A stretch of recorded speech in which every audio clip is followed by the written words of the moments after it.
Ever feel like your spirit guides just can't hear you no matter how hard you try? Well, what if the real problem isn't them, but something that you're doing in the first 30 seconds? I know because I spent years doing it wrong until a single moment completely changed how I connect with spirit.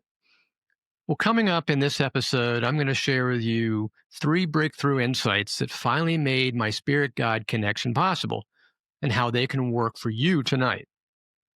First, you'll learn the timing secret that opens communication and why it's probably happening in moments that you've been ignoring.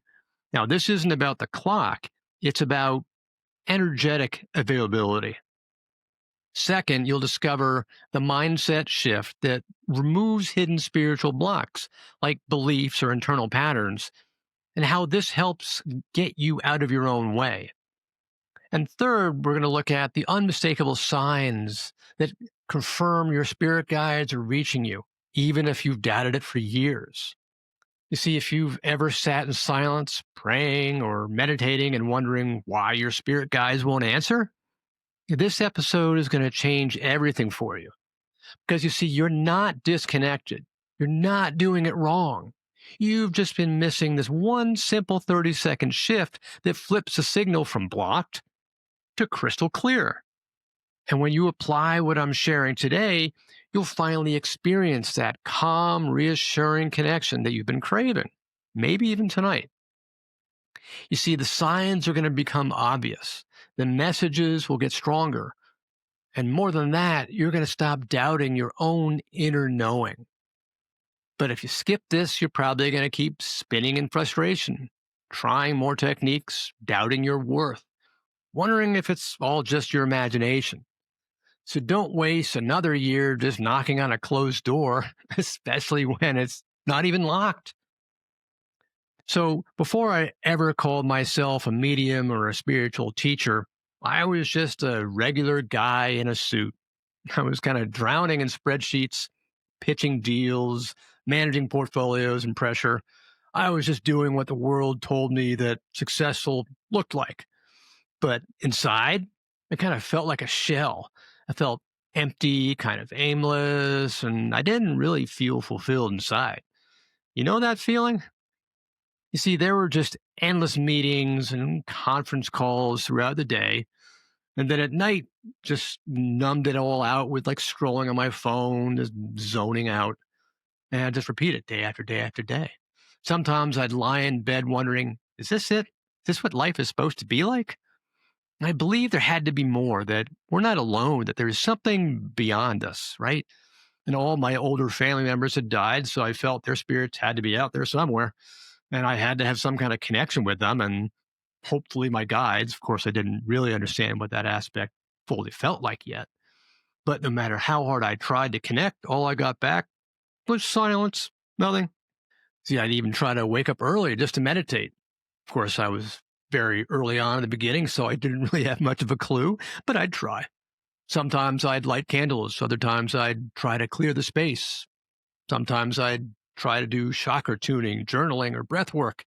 I even had a special crystal. I was told that maybe it might help me connect with my guides. So I kept it in my pocket, kind of like some kind of spiritual walkie talkie. Hello, spirit guides, you out there? But no matter what I did, it felt like I was knocking on a door, but no one was behind. And the worst part, that tiny voice inside my head was whispering, kind of like with a perverse glee, you're not spiritual enough. You're not gifted enough. This isn't for you because you're not even good enough. Have you ever felt that way? It wasn't just frustration, it was bordering on grief, grief for a connection that I knew had to exist, but I just couldn't seem to touch yet. So I doubled down, I pushed harder, I tried for longer meditations. I went to more expensive and more fancy workshops. I added more doing. But here's the truth that I didn't know then, and that most people don't really tell you. See, the more I tried to force a connection, the more I actually wound up just pushing it all away. And then one Tuesday morning, just kind of a regular, nothing special kind of day, something really weird happened. No rituals, no setup. I wasn't even trying. I'd pretty much just given everything up.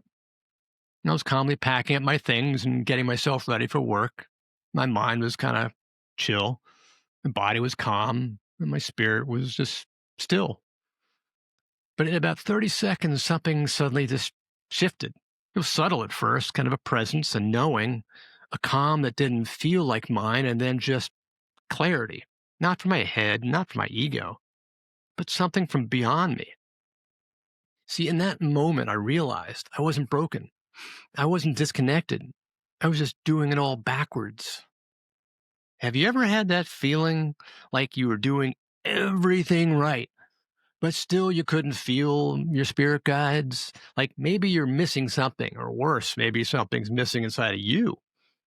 Well, if that's you, then keep listening, because what I discovered in that moment might change everything for you.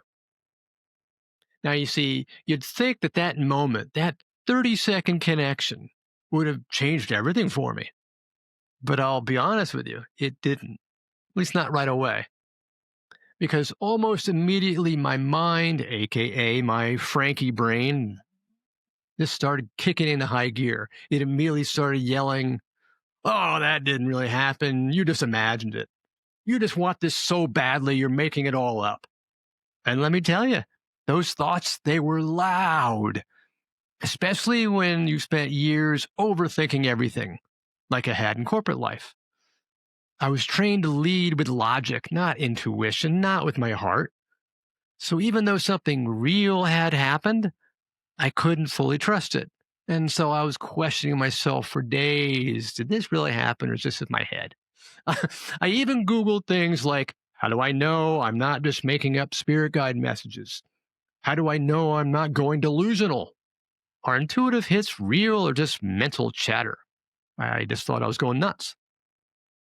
So I felt this strange mix of excitement and shame all at the same time, like I had touched something sacred, but then I talked myself out of it. And the truth is, this is exactly where a lot of people get stuck. You have the experience, you feel the nudge, the presence, the whisper of something greater, but then you wind up gaslighting your own soul. Maybe you call it coincidence, maybe you brush it off. You return to your spiritual to do list thinking you need to do more, feel more, prove more. But that hesitation, that doubt, that's actually the refusal of your calling. It's a natural, even essential part of your own journey. Because what's happening in that moment, it's a confrontation between the part of you that wants to believe and the part of you that's still protecting yourself from disappointment.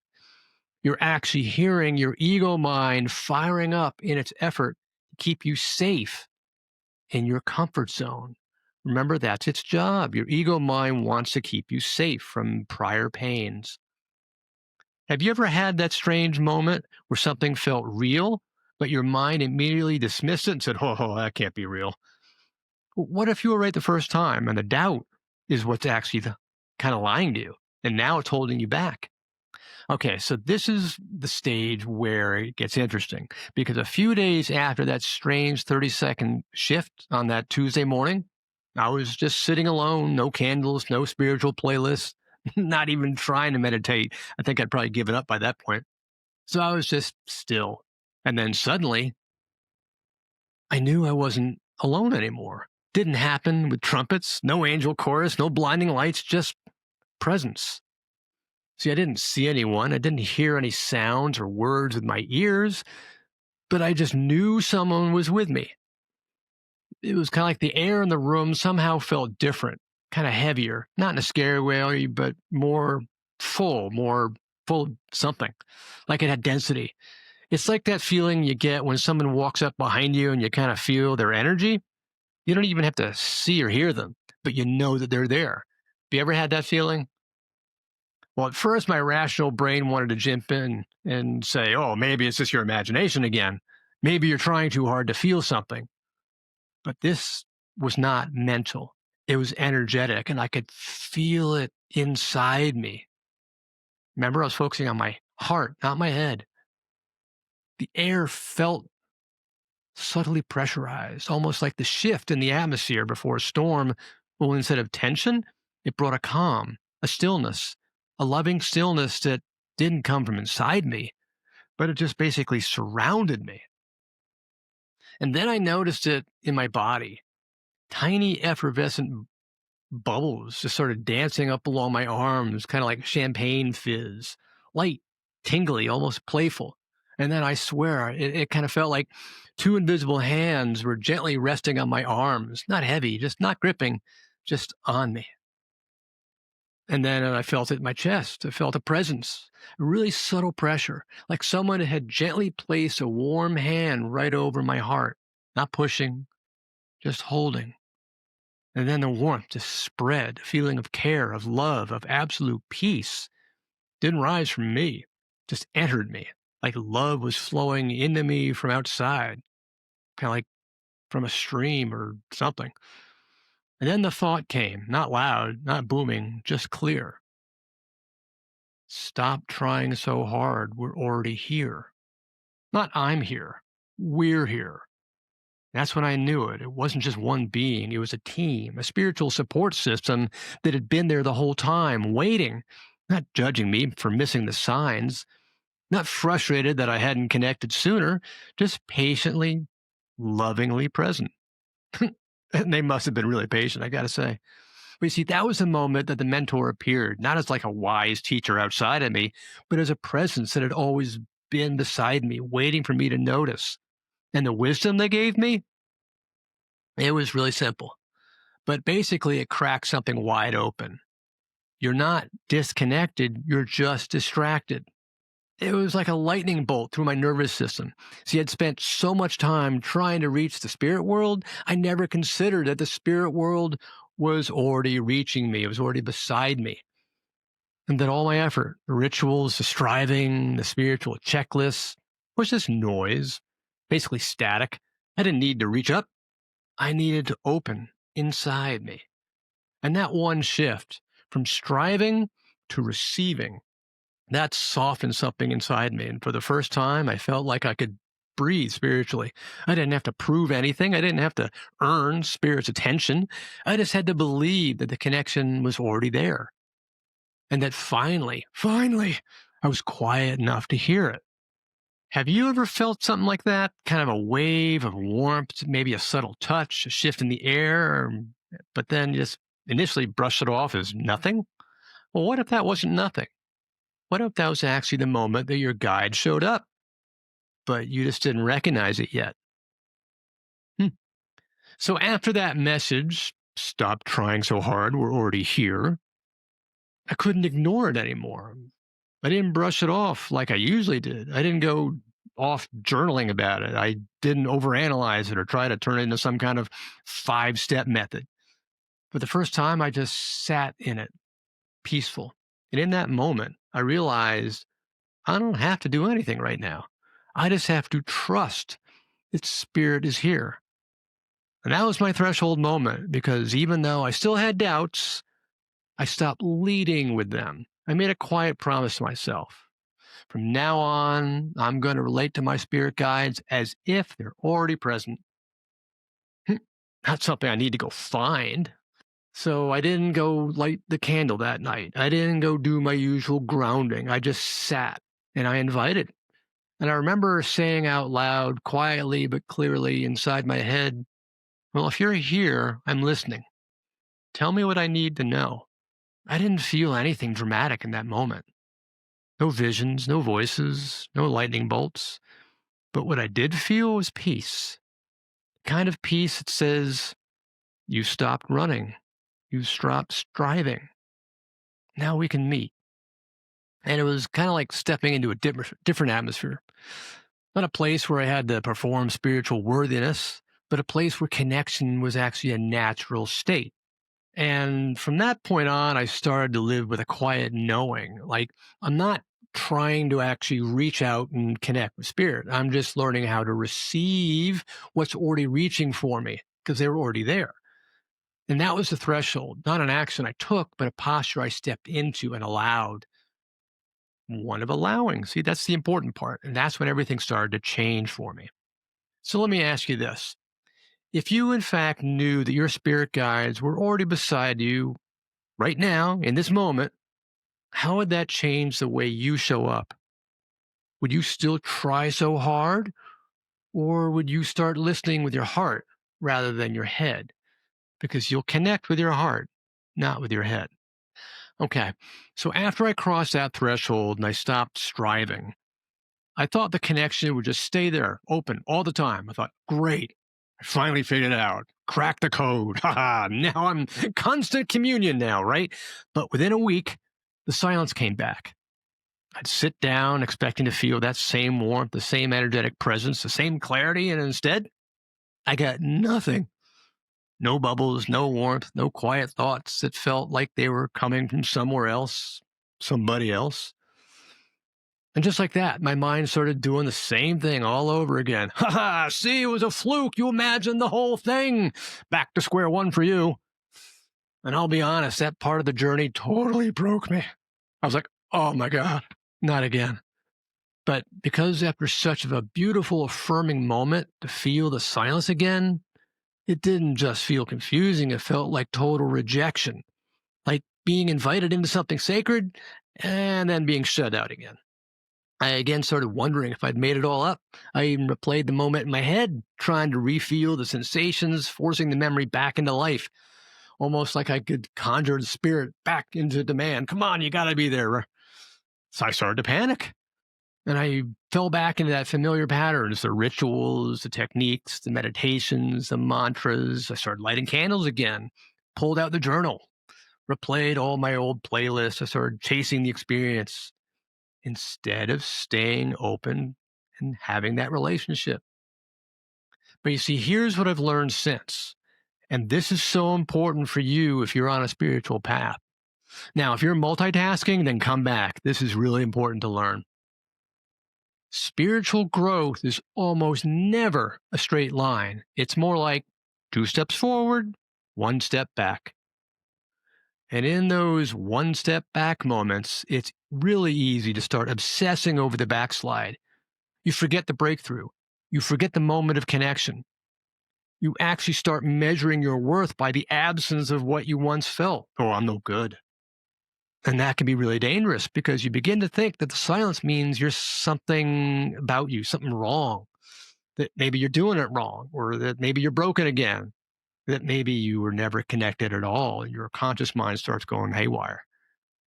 But you see, here's the truth. The backslide is not a failure. It's just a part of you that's still catching up.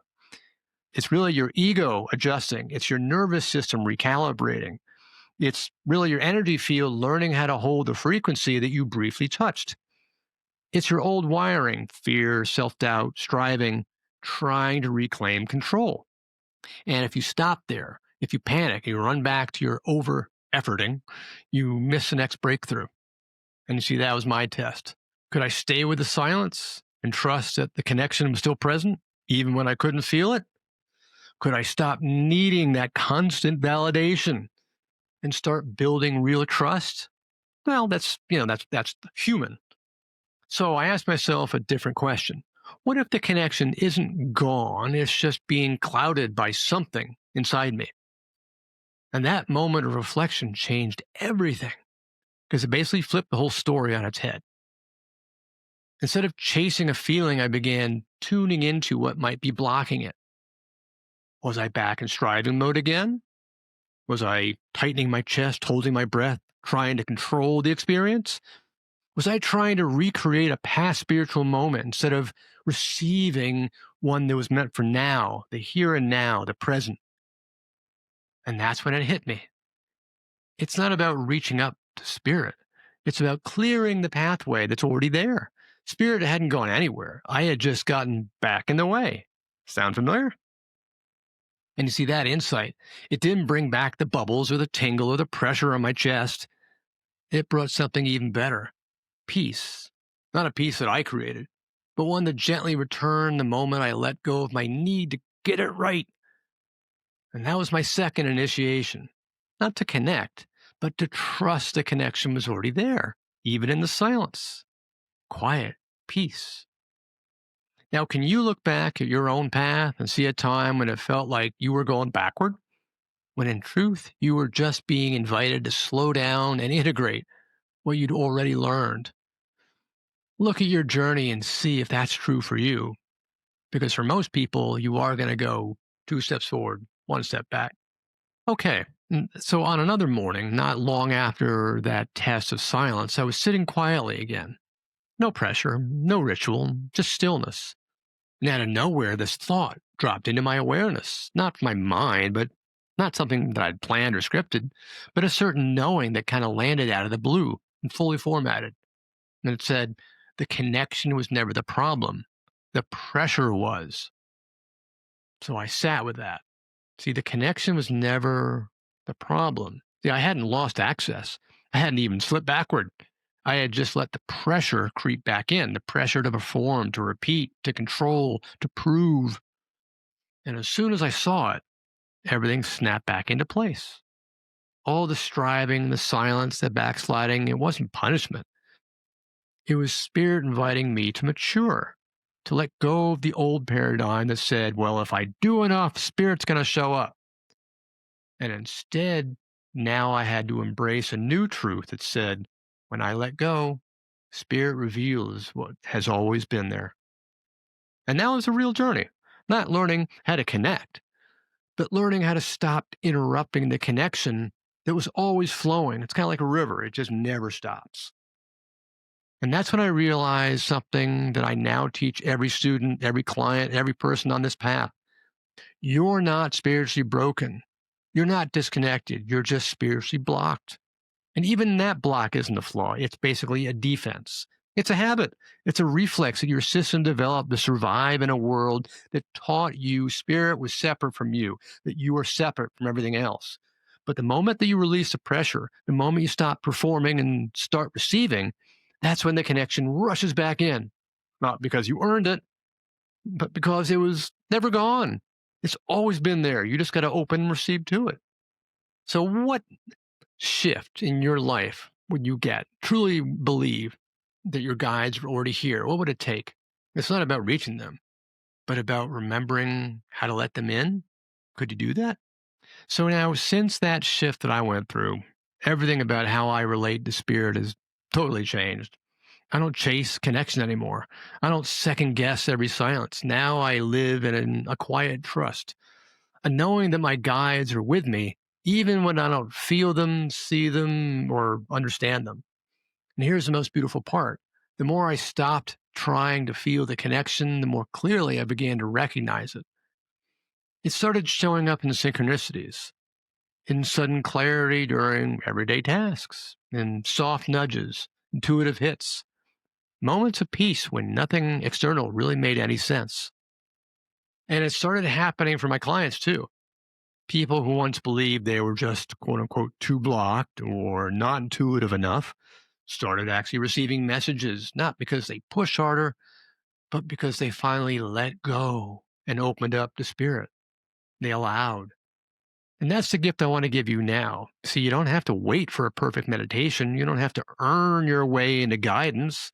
You can make space for spirit right now. So tonight, before you go to bed, I want to invite you to do something simple. Don't meditate, don't ask, don't force. Just sit in stillness. Take a few breaths and say out loud if you can, if you're here, I'm listening. That's it. Don't chase a feeling. Don't expect lightning bolts. Just create space because your guides have always been here. And the moment you stop demanding proof is often the moment they finally have room to speak. Well, now that you've heard my story, the striving, the silence, the shift, I want to leave you with three key insights that you can carry with you, especially when you feel disconnected, uncertain, or spiritually stuck. Because this isn't just my story, it's the exact process so many of us go through on that spiritual path. All right. Insight number one, you're not disconnected, you're distracted. Okay. Spirit is always broadcasting. Think of it like an antenna, a radio antenna. It's always broadcasting. Your guides are always near you. But when your nervous system is jammed up with striving, performance, fear, or control, it's kind of like trying to tune into a really quiet voice while standing next to a blaring loudspeaker. You can't hear it.